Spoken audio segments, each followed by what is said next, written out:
কাছে এসে মায়া কেন বাড়ান? আমি তো দূরে যেতে চাইছি। পুষ্পর কথা শুনে হুট করে সরে গেল উপর থেকে, সোজা হয়ে বসে বলল। ভুল ভাবছিস। তোকে ঠিক করে শুইয়ে দেওয়ার কোনো ইচ্ছে আমার নেই। পুষ্প হেসে বলল। আমি তো আপনাকে এমন কিছু বলিনি।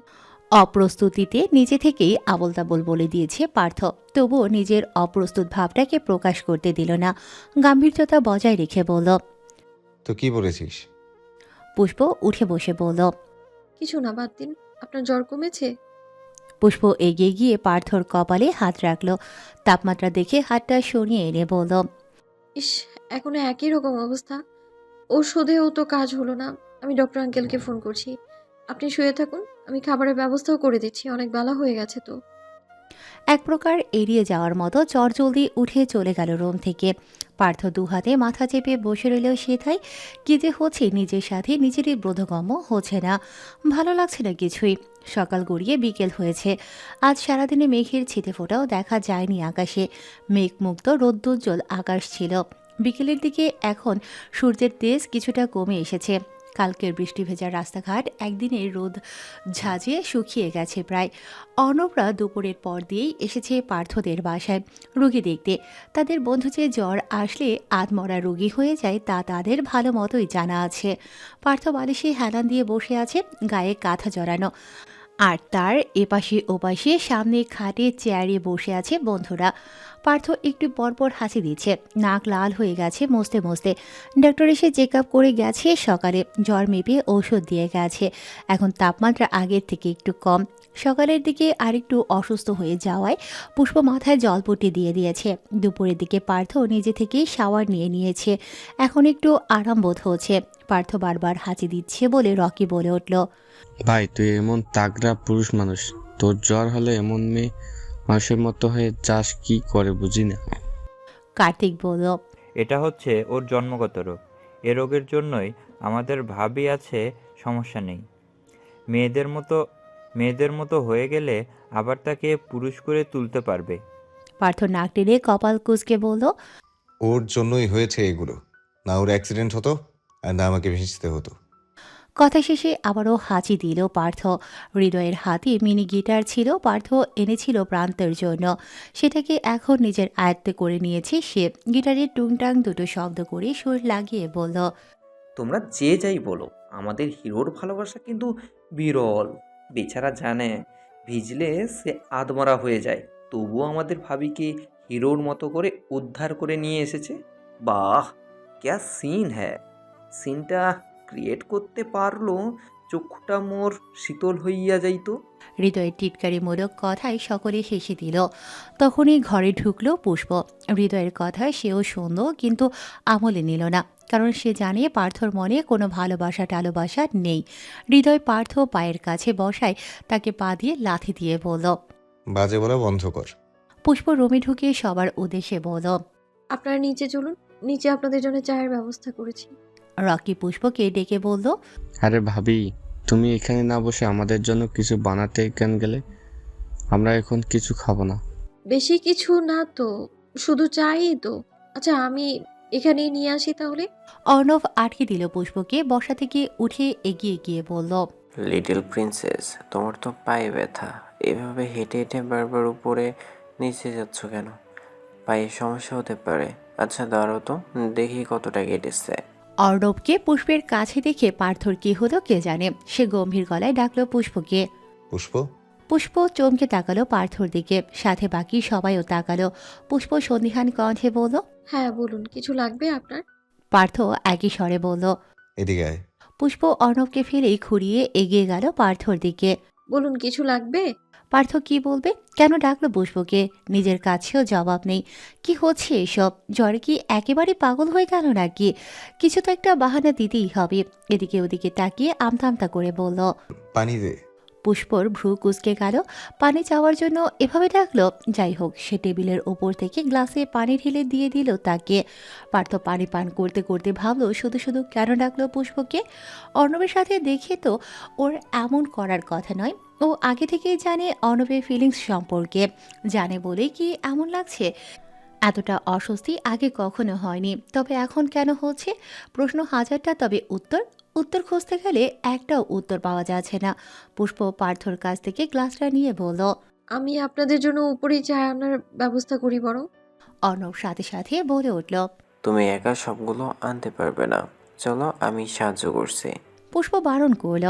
সমস্যা নেই ভাইয়া, নিচে প্রিয়া আর রুবি খালা আছে, ওরা সাথে আনবে।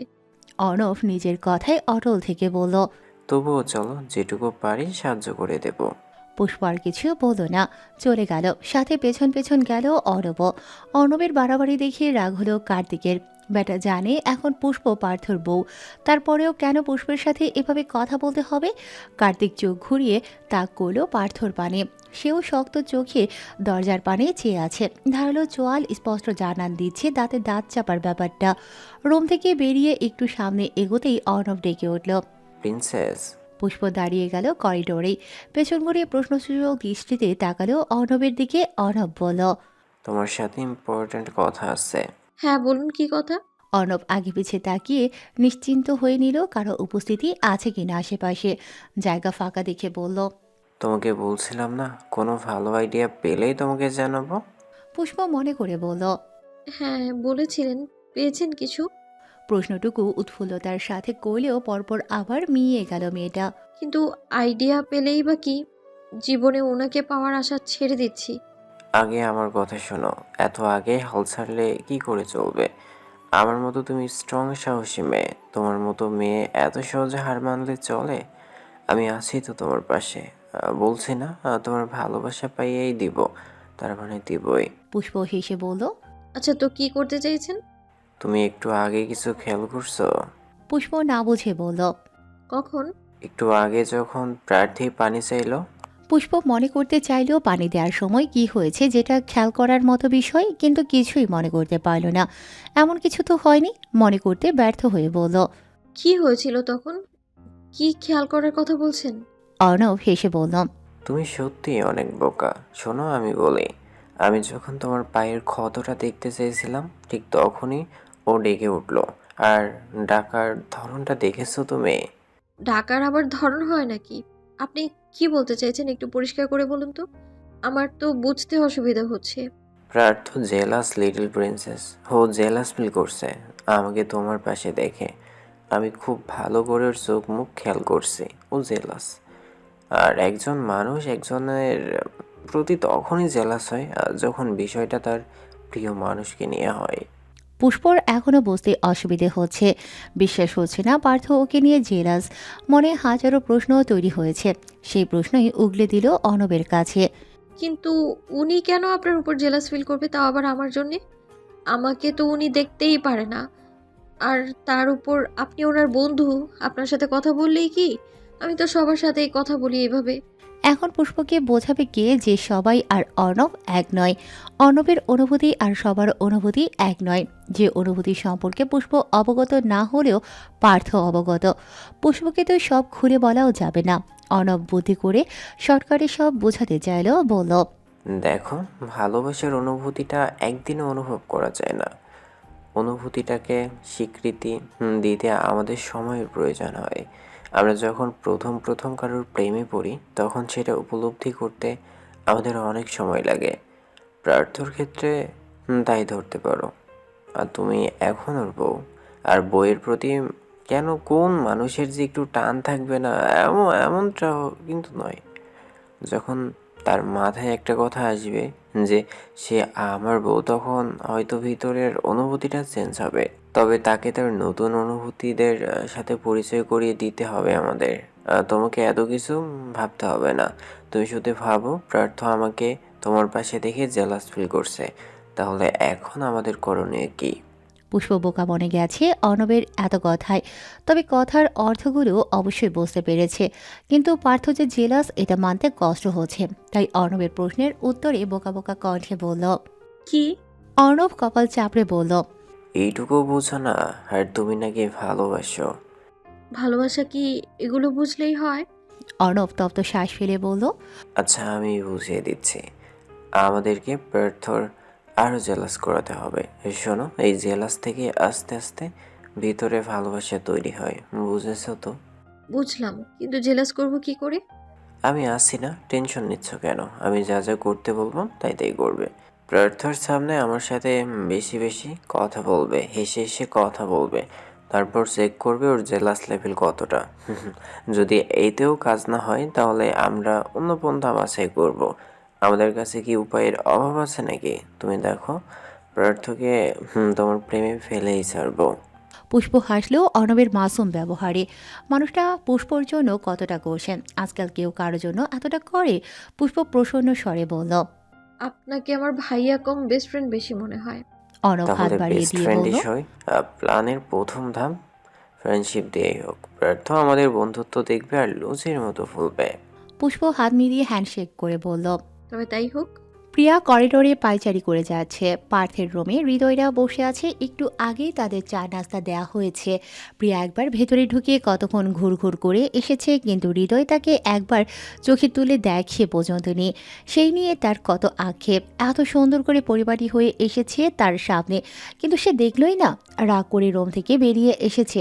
এখন করিডোর জুড়ে ঘোরাঘুরি করছে আর ফোন দিয়ে আসছে কী করে হৃদয়কে তার হৃদয়ের কথা বলা যায়। ছেলেটার নাম রেখেছে হৃদয়, অথচ তার মাঝে হৃদয়ই নেই।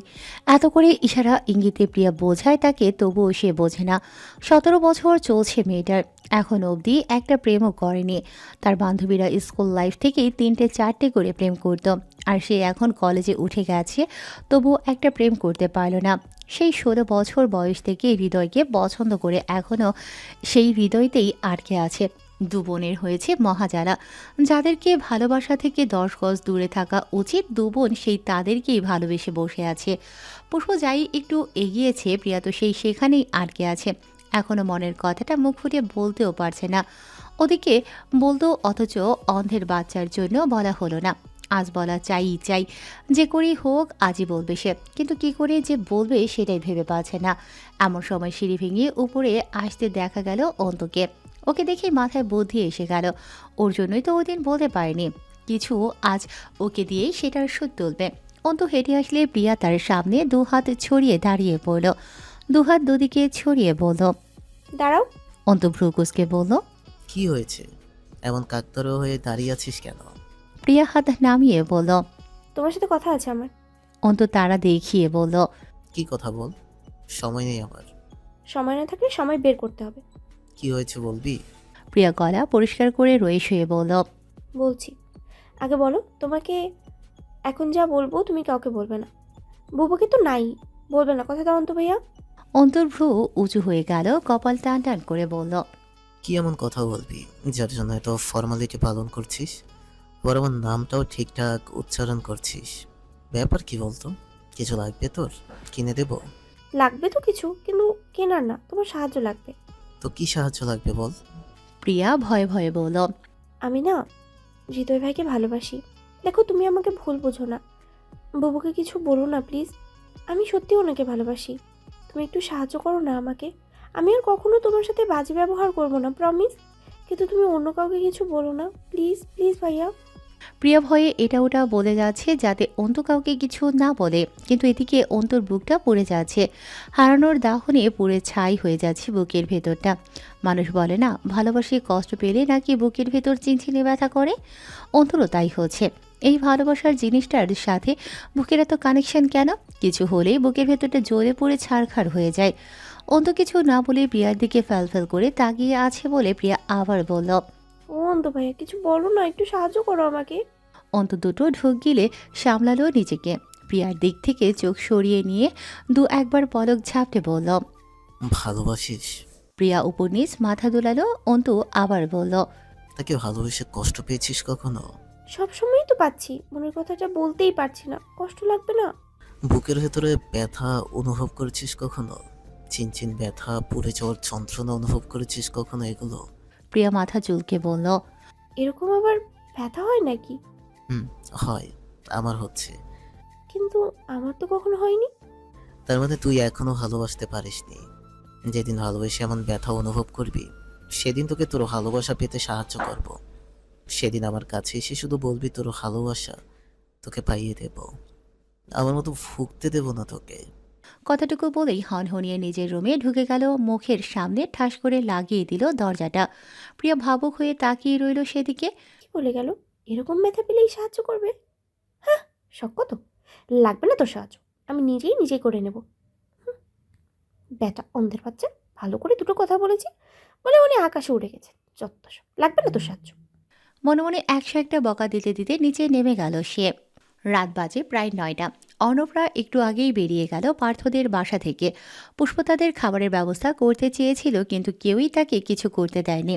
ওরা না খেয়েই চলে গেছে, শুধু চাটুকুই খেয়েছিল। পুষ্প এখন পার্থর জন্য খাবার তৈরি করছে। সে নাকি এখন কিছুই খাবে না, তাই পুষ্প আজ রাতেও স্যুপ করে নিচ্ছে। জোর করে ঠুসে ঠুসে খাইয়ে ওষুধ খাওয়াতে হবে, আর খাওয়ানোর জন্য কাজে লাগাবে পূর্ণিমা বেগমকে। মায়ের সামনে না খেয়ে যাবে কই। স্যুপ বানিয়ে উপরে চলে আসলো পুষ্প, সাথে তার পিছে পিছে এলাচিও এসেছে। পার্থ খাটে বসা ছিল, এলাচিকে দেখে নাক শিকই তুলে বলল। এটাকে কেন আমার রুমে এনেছিস? সরা এখান থেকে। পুষ্প নিচে তাকিয়ে দেখলো এলাচি তার পায়ের সাথে ঘেঁষে আছে। স্যুপের বাটিটা টেবিলের ওপর রেখে এলাচিকে কোলে তুলে নিল, বলল। ওকে নিয়ে আপনার এত কেন সমস্যা? আপনার অ্যালার্জি আছে বিড়ালে? নেই তো, তারপরে কেন দেখতে পারেন না ওকে? ওকে দেখলেই আমার অ্যালার্জি হয়। তুই রুমের বাইরে দিয়ে আয় ওটাকে এক্ষুনি। লোম দিয়ে পুরো রুম মাখিয়ে ফেলবে। আমি যেখানে থাকবো এলাচিও সেখানেই থাকবে। আপনার প্রবলেম আমাদের কিছুই যায় আসে না। ওর লোম নরম নয়, শক্ত, কোথাও মাখাবে না। তুই সরাবি? পুষ্প তার সিদ্ধান্তে অটল থেকে বলল। না। পূর্ণিমা বেগম থামিয়ে দিলেন ওদের, বললেন। পার্থ, ছোট বিড়ালটাকে নিয়ে সব সময় এমন করিস কেন? ওকে ওর মতো থাকতে দে। এখন কি ওর জন্য তোর স্বামী স্ত্রী মিলে ঝগড়া করবি নাকি? পুষ্প সুযোগ লুফে নিয়ে বলল। তোমার ছেলেকে বোঝাও না বড় আম্মু। আমার এলাচি নিয়ে কথা বলে কিন্তু আমি ছেড়ে দেব না। পার্থ চোখ উলিয়ে বলল। তোকে ধরে রাখতে বলেছে কে? পূর্ণিমা বেগম আবার বললেন। কি শুরু করলি? এই পুষ্প, ওকে আগে খাইয়ে দে তো। ওষুধও দিতে হবে তো। মা, আমি ছোট বাচ্চা নই, আমি নিজে খেতে পারবো। তা তো পারবি, কিন্তু বউয়ের হাতে খাবার খেলে ভালোবাসা বাড়ে। পৌরার এমন কথায় দুজনেই অস্বস্তিতে পড়ে গেল। একসঙ্গে দুজনের দিকে তাকাতেই চোখাচোখি হয়ে গেল। পুষ্প মনে মনে বলল, খাইয়ে দিলে যদি ভালোবাসা হতো তাহলে তাকে খাইয়ে খাইয়েই মারত। ভালোবাসাই নেই, আবার বাড়বে কি করে? এদিকে পার্থর কথাটা শুনে কেমন কেমন লাগলো। যেটা তার চাই না সেটাই কেন বারবার জীবনের সাথে আটকে যেতে চায়। কারো ভালোবাসা চায় না সে, তবুও ভালোবাসা নামক জিনিস তার পিছু ছাড়ছে না। পুষ্প দাঁড়িয়ে আছে বলে পূর্ণিমা বেগম আবার তাগাদা দিলেন খাওয়ানোর জন্য। পুষ্প এলাচিকে নিচে নামিয়ে স্যুপের বাটিতে হাত দিতে যায়, অমনি পার্থ বলে ওঠে। আগে নিজে পরিষ্কার হয়ে আয়, তোর গায়ে তোর বিড়াল লোম লেগে আছে। পুষ্প রেগেমেগে চলে গেল ওয়াশরুমে। হাত ধুয়ে আবার আসলো পার্থ ভ্রু কুঁচকে বলল। শাড়ি বদলে এলি না কেন? শাড়িতেও লেগে আছে। পুষ্প কোনো বাক্য ব্যয় না করে স্যুপের বাটিটা উঠিয়ে নিল, পার্থর মুখের সামনে ধরে বলল। এত ঢং আমি করতে পারবো না, তাড়াতাড়ি খেয়ে নিন। আপনাকে খাইয়ে বড় আম্মুকেও ওষুধ দিতে হবে। আপনার গায়ে আবার জ্বর আসছে, তাড়াতাড়ি হা করুন। পার্থ বাধ্যের ন্যায় হাঁ করল। পুষ্প পুরোটা খাইয়ে দেয়া পর্যন্ত পূর্ণিমা বেগম সেখানে বসে রইলেন। দুজনকে এভাবে দেখলে তার অন্তর জুড়িয়ে যায়। সে যে ছেলের মেয়ে দুজনকে এক করে কোনো ভুল করেনি, তাতেই তার গর্ববোধ হয়। ওদেরকে একসাথে খুশি দেখতে পারলেই তার সুখ। পার্থটাকে নিয়েও তার কোনো চিন্তা থাকবে না। এই বৃষ্টি জ্বর নিয়ে কত চিন্তায় থাকতো। কে দেখবে তার ছেলেটাকে? ওরকম জ্বরে ভালো মতো সেবা যত্ন না করলে সহজে ঠিক হয় না ছেলেটা। কিন্তু এখন পুষ্প আছে, সে থাকতে আর কোনো চিন্তা করার দরকারই নেই তার। পুষ্পর কাছে পার্থকে দিয়ে এখন চিন্তামুক্ত সে। তার মতে পার্থ একইভাবে পুষ্পর সেবা যত্ন করে এবং ভালোবাসে। এই জীবন এখন এখানে ইতি টানলেও সমস্যা নেই। জীবনে সব কিছু পাওয়া হয়ে গেছে তার, কোনো কিছু না পাওয়ার আফসোস নেই আর। পার্থর শরীরে আবার জ্বর এসে গেছে, দুদিন ধরে একই অবস্থায় আছে। একবার বাড়ে, আবার একটু কমে, আবার বেড়ে যায়। ডক্টর এনেও কাজ হলো না, ওষুধ খাইয়েও কিছু হচ্ছে না, যা তাই হয়ে যাচ্ছে। রাতের দিকে যেন জ্বরটা আরও বেড়ে যায়। মাত্র কিছুক্ষণ আগে পুষ্প ওষুধ খাইয়ে রেখে গেছে ওকে। তার মাঝে আশরাফ এবং অহনা বেগম এসেছিলেন একবার পার্থর সাথে দেখা করতে। স্বামী স্ত্রী দুজনেই অফিস থেকে একসাথে ফিরেছে, এসেই পার্থকে দেখে গেছে। এখনও গায়ের তাপমাত্রা আনুমানিক কম ছিল। এখন নিচে সব কিছু গুছিয়ে খাবার খাইয়ে এলো সবাইকে, শুধু অন্তবাদে। সেই যে সন্ধ্যার সময় দৌড় বন্ধ রেখেছে, এখনো খোলেনি। খাবার খেতে ডাকলে বলেছে খিদে পায়নি, ভালো লাগছে না বলে আর বের হয়নি। পুষ্প আর কিছু ঘাটতে যায়নি তাকে। সবকিছু ঠিকঠাক করে রুমে এসে দেখে আবার পার্থর গা কাঁপিয়ে জ্বর উঠে গেছে। কম্বল গায়ে কাঁপছে ছেলেটা, চোখ বুজে আছে, হয়তো ঘুমিয়ে গেছে। পুষ্প কাবার থেকে আরও একটা কম্বল এনে উপর দিয়ে দিল। কপালে হাত দিয়ে চেক করলো, তাপমাত্রা অনেকটাই বেশি মনে হচ্ছে। পার্থর চুলগুলোকে পুষ্পর কোমল হাত দিয়ে পেছনে ঠেলে তার ঘুমন্ত চোখের দিকে তাকিয়ে বলল, আজ আর কাছে আসবো না পার্থ ভাই। কাছে আসলে দূরে যেতে বেশি কষ্ট হবে। আপনি আমাকে আরো দূরে ঠেলে দিন, যাতে আপনাকে ছেড়ে যেতে কষ্ট না হয় আমার। মৃত্যুর যন্ত্রণা থেকে বিচ্ছেদের যন্ত্রণা বেশি কষ্টদায়ক। হোক সেটা একপাক্ষিক ভালোবাসা আর একপাক্ষিক বিচ্ছেদ, কষ্ট যে ভালোবাসে তাকেই পেতে হয়। চোখে টলটল করা অশ্রু কয়েকটা পলক ঝাপটে শুষে নিল। কথায় কথায় চোখটা বেহায়া হয়ে যায়, সব কিছুতেই পানি ছেড়ে দেয়। জীবনে চলতে গেলে এত অশ্রু বিসর্জন দিলে চলে? কিছু কিছু সময় অশ্রুকণাও বাঁচিয়ে রাখতে হয়। পুষ্প গিয়ে একটা বোলে করে পানি আর জলপট্টির জন্য কাপড় নিয়ে এলো। পানিটাকে বেডসাইড টেবিলে রেখে পুষ্প বেডের উপর পা ঝুলিয়ে বসে পড়ল। পানিতে কাপড় চুবিয়ে সেটা ভিজিয়ে উঠিয়ে পার্থর কপালে জলপট্টি দিতে লাগলো, যদি তাপমাত্রা একটু কমে। এরই মাঝে পার্থ বিড়বিড় করে কিছু একটা বলল। পুষ্প বুঝলো না তার কথা, আর একটু এগিয়ে গিয়ে বলল, কিছু লাগবে আপনার? কি বলছেন? পার্থর ঠোঁট দুটো নড়ছে, কথা স্পষ্ট নয়। জ্বর এলে যে পার্থ আবল তাবল বলে সেটা ভালো করেই জানে পুষ্প। সে আরও একটু এগিয়ে গেল, কান পেতে শুনল কি বলছে। পার্থ তখন অস্পষ্ট আওড়ালো, অর্ণব। পুষ্পর মেরুদণ্ড সোজা হয়ে গেল। হঠাৎ অর্ণবের নাম কেন নিচ্ছে? অর্ণব ভাইয়ের কথা কি তাহলে সত্যি সত্যি সে অর্ণব ভাইয়ের প্রতি জেলাস? অর্ণব ভাই যাওয়ার আগে বারবার পুষ্পকে বলে গেছে পার্থর মাঝে কোনো পরিবর্তন খেয়াল করলে জানাবে, বা আমাকে নিয়েও যদি কিছু বলে তাহলেও জানাবে। আবার যতক্ষণ অর্ণবরা এখানে ছিল ততক্ষণ অর্ণব পুষ্পর সাথে সাথে থেকেছে। কোনো না কোনো বাহানায় সবার সামনে তাকে ডেকে বাইরে নিয়ে গেছে। এগুলো যে কারো চোখ এড়ায়নি তা নয়, সবাই দেখেছে, কিন্তু সবাই নেগেটিভলি নেয়নি। তবে অর্ণব চায় পার্থ যেন বিষয়গুলো নেগেটিভ নেয়, তবেই না সব বুঝবে। পার্থর মুখে অর্ণবের নাম শুনে আবার ডাকলো তাকে। পার্থ ভাই কি বলছিলেন আবার একটু বলুন। পার্থ চোখ দুটো হালকা খুলে তাকালো সামনে। সামনে পুষ্পর মুখটা দেখতে পেল, বলল রুগ্ন গলায়, আর কাউকে ভালোবাসতে চাই না, চলে যা। পুষ্পর বক্ষস্থল থমকে গেল, মাথায় বাড়ি খেলো কথাটা। আর কাউকে ভালোবাসতে চায় না, তার মানে সমৃদ্ধি আপু এখনও মেটার করে তার লাইফে। কিন্তু আজ যখন অর্ণবকে জিজ্ঞেস করলো সমৃদ্ধির ব্যাপারে, তখন তো সে গ্যারান্টি দিয়ে বলল সেই সমৃদ্ধির কোনো অস্তিত্ব নেই পার্থর জীবনে। পুষ্প দুটো শুকনো ঢোক গিলে কাপার স্বরে বলল, সমৃদ্ধিকে ভালোবাসেন? পার্থ আধখোলা চোখে পুষ্পর দিকে চেয়েই বলল, ওর নাম নিবি না, ও প্রতারক, ধোঁকাবাজ। ভালোবেসে শুধু প্রতারণা পেয়েছি, আর কাউকে জীবনে ভালোবাসবো না। একজনের কাছ থেকে প্রতারণা পেয়েছেন বলে কি সবাই প্রতারণা করবে এমন কোনো কথা আছে? কেউ কেউ তো ভালোবেসে আগলেও রাখতেও জানে। একবার ভালোবেসে ধোঁকা পেয়েছেন, দ্বিতীয়বার ভালোবেসেই দেখুন। First love is important because first love change your nature, but second love will change your whole life. দ্বিতীয়বার প্রেমে পড়েই দেখুন, জীবন বদলানোর দায়িত্বটা না হয় আমিই নিলাম।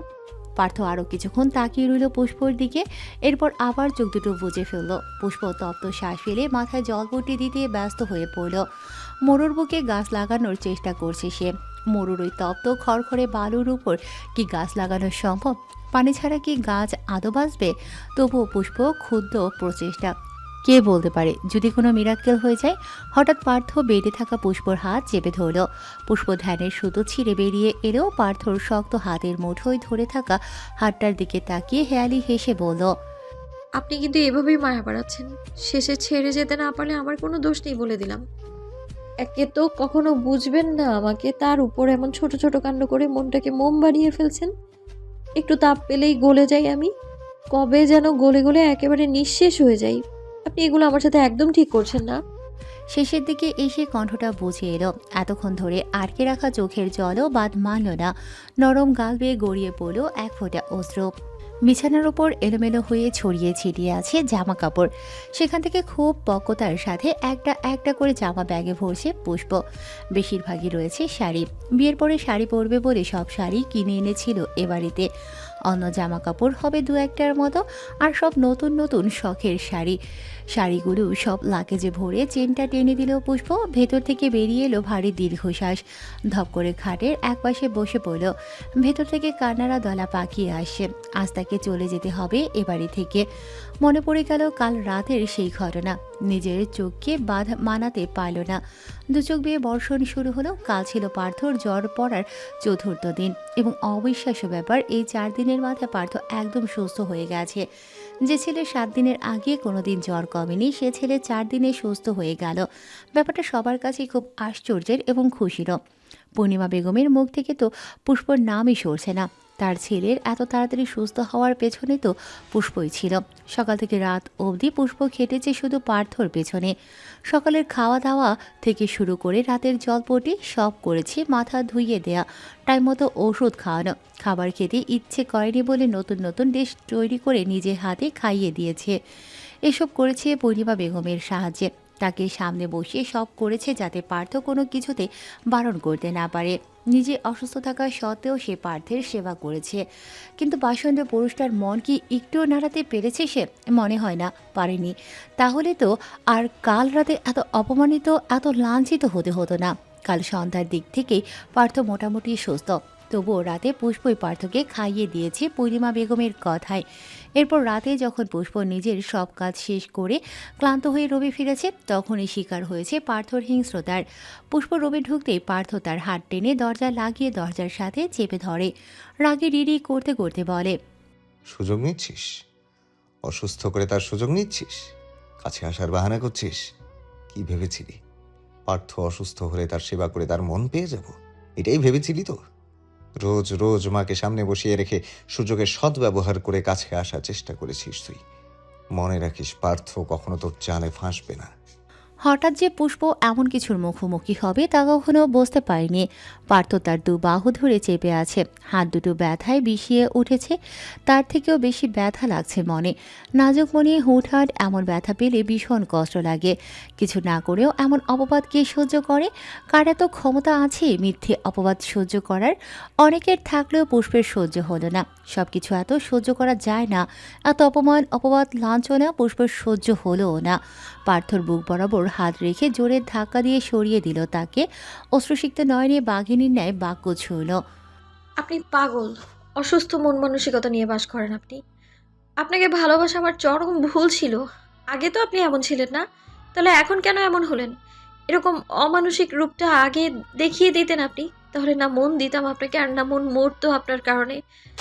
আমার সেবা, আমার পরিশ্রম, আমার কষ্ট শুধু সুযোগের সদ্ব্যবহার মনে হলো আপনার কাছে।